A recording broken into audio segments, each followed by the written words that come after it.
dacă mă auzi, aș vrea să știi că mi-e dor. Mi-e dor de tine, de glasul tău, de tot ce erai.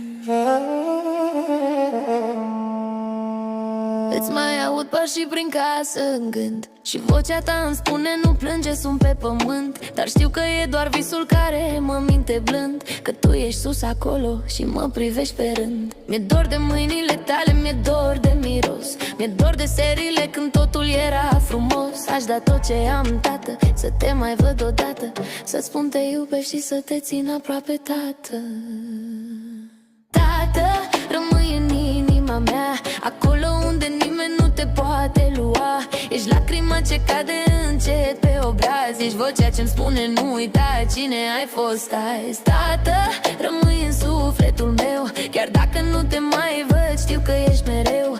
Și când privesc cerul, știu că ești acolo, cu zâmbetul tău cald, privindu-mă dincolo.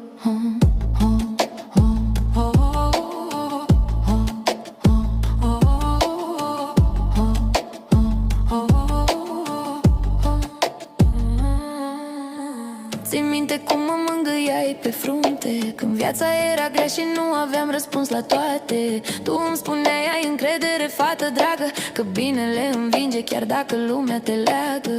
Acum tăcerea vorbește în locul tău și lacrimile mele sunt drum spre Dumnezeu. Mi-e dor să te aud râzând, să-mi spui totul va fi bine, dar știu că în fiecare clipă trăiești în mine.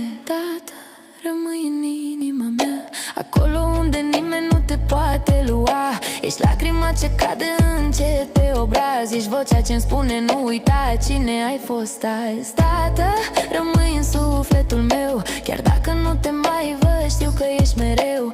Și când privești cerul, știu că ești acolo, cu zâmbetul tău cald, privindu-mă dincolo. Știu că ești printre stele și mă veghezi de sus și-mi trimis semne mici când sufletul mi-e dus. Și dacă aș putea, m-aș urca la cer să te iau, să spun tată, fără tine lumea e gol și e rău. Tată, îți mulțumesc pentru tot.